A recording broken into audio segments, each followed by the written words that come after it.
And then we'll get started with our presentation. So our presentation topic for today is Post-Grad Finances Learning to Adult 101. The topics that we will cover in this webinar include student loans, salary and taxes, budgeting for rent, health insurance, and retirement.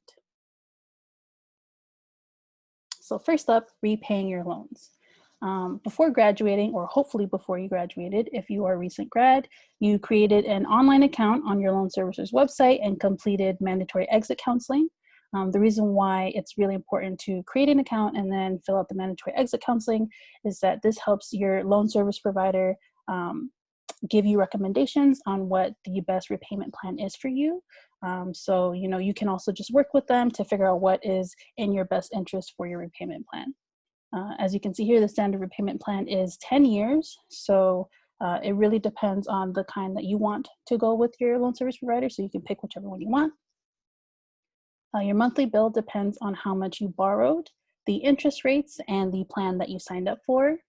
And then lastly, for repaying loans, you can also look into whether you qualify for student loan forgiveness programs based on your career and life circumstances. So you can look these up, the loan forgiveness programs on the Federal Student Aid website. A couple of these that are related to careers are the Public Services Loan Forgiveness and then the Teacher Loan Forgiveness programs.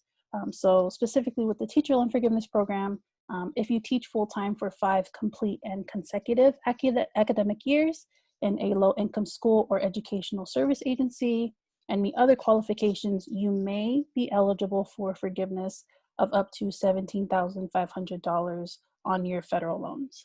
So the keyword here is may. You might be able to. So it's really key that if you are interested in looking into these loan forgiveness programs, that you read all of the fine print that they have. So here we're going to talk about tips for repaying your loans. The first one is that most federal loans give you a 6-month grace period after graduation before you actually have to start paying them back. Some loans give as short as like 3 months grace period. So I highly recommend you to look into what your loan servicer, what their grace period is, because with the pandemic, federal loans have at least pushed back some of these. So just double checking on their websites. The next tip is to add calendar reminders for due dates to stay on top of payments. Also consider enrolling in auto pay if you feel comfortable doing so, just because, a missed payment, missing your payment deadlines negatively impacts your credit score. And especially as, you are, maybe looking into renting an apartment for the first time, having a credit score is really, like a positive credit score is really important to secure housing. The next tip is to pick an affordable repayment plan, because if needed, you can always change your repayment plan in the future. So, you want to be honest with like how much income you're earning and how much you think that you can actually pay down per month. So, really considering the repayment plan options that your loan servicer has. The next tip is to, if you have multiple student loans, consider consolidating them so you only have one bill to worry about. And so loan consolidation is just where you are able to combine multiple different federal loans into one loan. So then you only have one bill to worry about versus like multiple bills. So that's actually like a really helpful tip. That way you don't miss any loan payment deadlines and then negatively impact your credit score. And then the last tip is to consider refinancing your loans to get a lower interest rate if you have a solid credit score and income. This can save you money in the long run. And so what I mean by loan refinancing is that this is the process of taking out a new loan, typically a private loan, to pay off one or more outstanding loans. So borrowers usually refinance in order to receive lower interest rates or to otherwise reduce their repayment amount. So, only consider loan refinancing if you have a solid credit score and an income to back it up. All right, next topic is salary and taxes. So your take-home pay is less than you actually think. And so what we mean by take-home pay is, what the actual amount of money you see that is deposited into your account or will let you receive by check. So, your yearly salary doesn't include tax and benefit deductions that come out of every paycheck. So, if you make like $60,000 a year in salary, that doesn't take to consideration like state taxes that are taken out and then federal taxes, as well as if you have health insurance through your job, that's also a benefit deduction per paycheck. So, thinking about like what is my actual take-home pay versus my salary. And then the last thing to consider is tax day, which is typically April 15th. This year with the pandemic, the deadline for submitting your taxes got pushed back. So I think just, keeping up to date with whatever the deadline is, but the standard date for submitting your taxes by is April 15th. All right, next is budgeting for rent. So, some key questions that you want to ask is like, is it actually affordable? So you want to think about like how much you actually have in your take-home pay in regards to like how much you need to pay for rent per month instead of thinking of your salary. I also need to think like, depending on the area you live in, are there any parking fees? Do I have to pay for a parking spot? Are there any other added fees for living here? And then also security deposits. So saving for those and seeing if that's actually an affordable option for you in terms of housing. Another way that you can budget for rent is consider having roommates. With some folks, it's not ideal, but it is a cost-efficient way of, saving money and splitting the cost so that, post-grad, maybe your first entry-level position doesn't make that much in salary, and you're just trying to split the cost with other folks and reduce your cost of living. And then here it says, make post-grad life fun. It really depends. But if you are moving to a new place, or you don't have a lot of friends in the area that you are looking to move to, having roommates can help you make connections with people and just have like folks to hang out with. And then the last part for budgeting for rent is to spend no more than 30% of your monthly income on rent. And so when we mean monthly income, we mean like what's your take home amount per month. So making sure that you don't spend more than 30% because then the other percent you're spending on like food, transportation, other costs of living. The next topic we're going to touch upon is health insurance. You are required to have it. So make sure that, if you, especially we're on the university plan, that you figure out what health insurance you're going to have after graduating. So there are 3 different ways that you can get health insurance. The first one is through your parents or family. So if you're covered under your parents' health care plan, that's great. You can remain under it until your 26th birthday. And then after that, you have to figure out your own health insurance. The second way is to get health insurance through your employer. So you can ask them if they have plans for you to enroll in. They may also offer dental and vision on top of medical. Not all employers offer this. So, asking is always the first step. And then, if you don't have health insurance with your parents or your employer, you can always seek it on your own. So you can look for plans offered by your state. It's really important to remember if you don't have proof of insurance that you risk being fined and owing thousands of dollars if you require healthcare while uninsured. So, really seeking out health insurance, even if it is a state plan, is in your best interest. All right, now on to retirement and why it's important to save now. So the earlier you start saving for retirement, the more compound interest you'll earn. And so compound interest occurs when the interest earned on your investment is reinvested and earns interest. So basically what that means is the money that you saved, right? It starts making money on its own, and the money made from its own makes more money. So it's like your money makes money, and you don't have to put in any work other than like depositing it into the account. So that's what compound interest is. And so they're saying like, if you start as early as possible, your money just makes more and more money. So next point of this is that money from government programs like Social Security aren't stable or guaranteed by the time you retire. So it's really in your best interest to start saving as soon as possible. Small accounts can add up. So an example here is that if you contribute $25 per month to an account that earns 7% interest, that equals $59,890.53 after 40 years. So that's compound interest. And so this was a profit of almost 48,000 from interest. So again, like your money made money while it was just sitting in an account. So it's really important that you start as early as you can, just by saving up so that you have compound interest. If you wait 10 years to start, you'll have to save $52.50 per month to reach the same result in 30 years. So, you know, the earlier that you start saving, the less amount that you have to deposit later if you like have a shorter amount of time that you're trying to reach by the age that you want to retire by. All right, so you're like, great, retirement, I am down, I want to save. How much do I actually need? So this really depends on your current income, when you plan to retire, and then what kind of lifestyle you want. The typical advice that folks give is to aim to replace 70% to 90% of your yearly income. So an example here is someone who earns an average of $63,000 per year before retirement should expect to need $44,000 to $57,000 per year in retirement.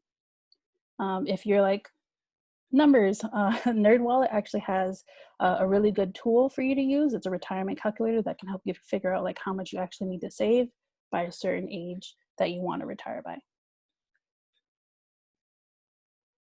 All right, so now we're going to get into actual retirement plans. And so the first one is a 401k.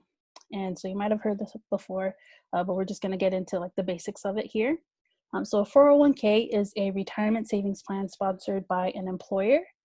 This lets you save and invest a part of your paycheck before taxes are taken out. And you know, you can always ask if your employer matched to double your savings, because some employers actually have that option. So there are two different types of 401ks. The first one is traditional, and then there's the Roth 401k. So with the traditional 401k, it says money is contributed pre-tax. You can't access the funds before the age of 59 and a half, and then pay taxes on contributions and earnings upon withdrawal. And then the Roth 401k says money is contributed post-tax. You can access funds as long as you've had an account for 5 years, and no taxes are paid upon withdrawal. So the key difference here for the two different kinds of 401ks is that the traditional 401k, you don't pay taxes on it until you withdraw money from it. And then you can't access the funds until you're 59 and a half. But with the Roth 401k, you pay taxes up front, and then when you decide to withdraw that money for when you actually want to retire, you don't get charged tax because you already paid for it. So that's the key difference between traditional and then Roth. All right, so if you don't qualify for a 401k at your job, or your job doesn't offer a 401k, you can always consider opening an IRA, which is an individual retirement account. And so this is a type of savings account designed to help you save for retirement and comes with tax benefits. You can open an IRA whether or not you're eligible for a 401k at your workplace. So maybe your workplace has a 401k and you're just like, not really interested in the plan that they have. You can always open up an IRA on your own. And then just like the 401k, you can only contribute money that's been earned through work. So just like the 401k, the IRA also has two different types. And here it says both have an annual contribution limit of, as of 2020, $6,000. So here it says traditional IRA and Roth IRA, similar to the 401k. With the traditional IRA, you avoid taxes when putting money in.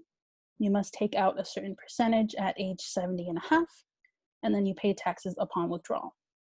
And then the Roth IRA is contributions are made with money that you've already paid taxes on, no required withdrawal and lifetime, and no taxes paid upon withdrawal. So traditional, it's you pay taxes upon withdrawal. Roth, you pay taxes upon deposit.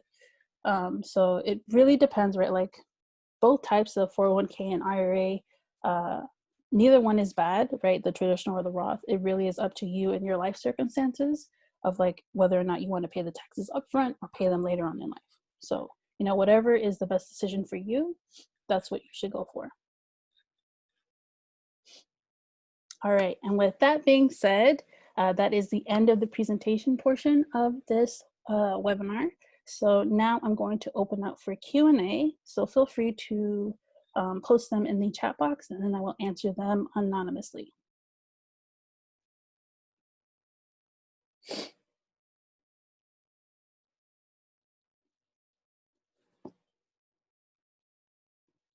All right, so the first question that I'm going to answer is what happens if you can't make a full payment on your loan? This is a two-part question. So if you can't make a full payment on your loan, you have uh, three options. One, the first one that we definitely recommend is you just reach out to your loan servicer and communicate with them about changing your repayment plan, especially if you know you need to make a smaller repayment, a smaller amount paid per month. That's something that you work out with your loan service provider. There's also loan income-based loan repayment that you can apply for, which is just for federal loans. So that's just like based off of like how much income you make in a year and how much the federal government thinks that you can afford to pay per month. There's also two other things. So there's also deferment, which deferment is where you can postpone federal student loan payments, and it can be interest free. So that means that like you don't accrue interest as you're in deferment, and then also you can apply for forbearance, but that's like the last thing that we recommend you do. And forbearance is also like postponing your federal student loan payments, but the difference between forbearance and deferment is that forbearance, it increases the total amount that you owe because it collects interest. Let's see. And then the second part of that question was, also when filing for taxes, do I have to pay for it? I think the question is, do you have to pay for your loan repayments? Loan repayments are due monthly after the grace period. And then also with taxes, typically with submitting your taxes or filing your taxes, there is a application fee. Okay, next question. Do we need both the IRA and 401k? No, you don't. You can just pick one or the other, or whichever option is best for you. I got a large signing bonus. Any tips on buying property? Sadly, I don't have any tips for buying property, but I definitely encourage you to reach out via the SRA Hub with the ask a question function, because maybe someone else will have an answer to that. Sorry, I can't give you one. Next question is, how do we start a retirement plan? What age is too early? It's actually never too early to start. So just as soon as you feel comfortable enough opening a retirement account, that's completely up to you. Like if you feel like you have enough of an income to contribute to that on a monthly basis, then that's up to you. How long does it typically take to do taxes? I feel like that kind of question is like how long. It's very individualized. So you can have like a tax preparer do your taxes, or you can do it on your own. And really, it just depends on however long.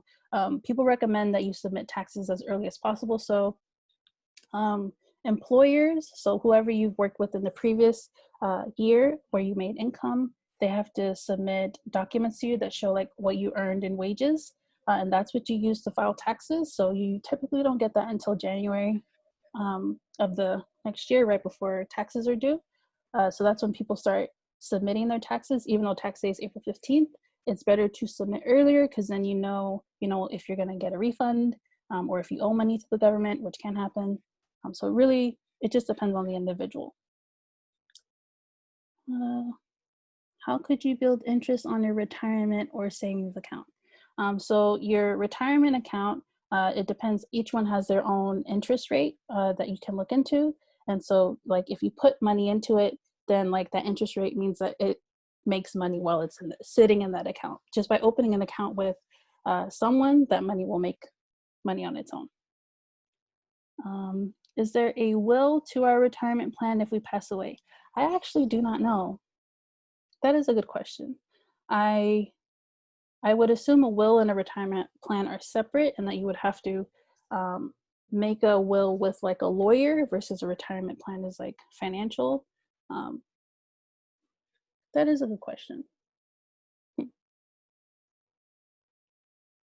I would encourage you to ask that on the ask a question function on the srahub.org site. so that we can come back to that and actually give you like a better answer. I'm sorry. Um, and then the last question on here is, are any of the options mentioned available for non-citizens and non-permanent citizens or non-permanent residents? Hmm. I actually don't know the answer to that question. Um, so again, I encourage you to reach out via the SRAHub.org site, just so that we can find more resources for you, and then have like type them out in an email response. Just because I can't think of any off the top of my head, because I am not an expert in this field. Okay, and then the last question I see is, I got a lot of equity with my full-time offer. Any tips on that? Equity? Benefits? Oh, I don't have any tips regarding stocks. Sorry.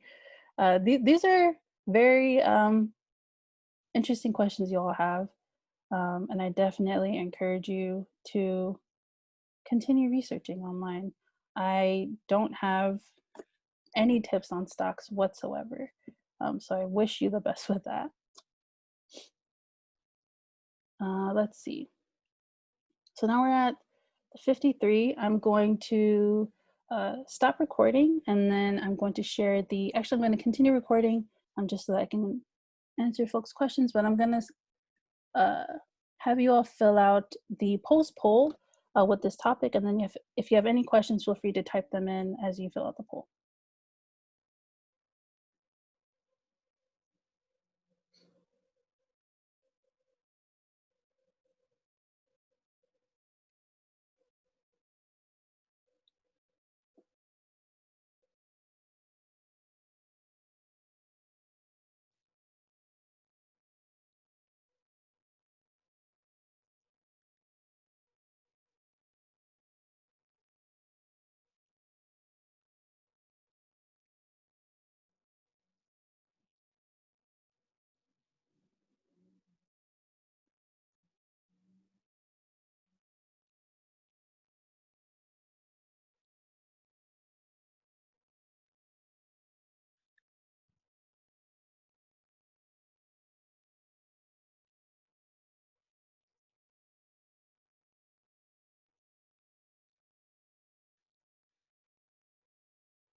All right.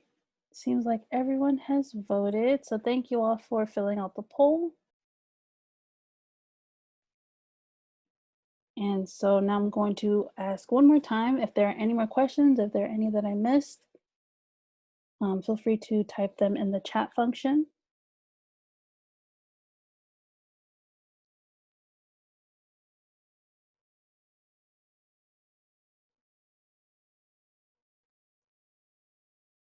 All right, it seems like that's it for questions.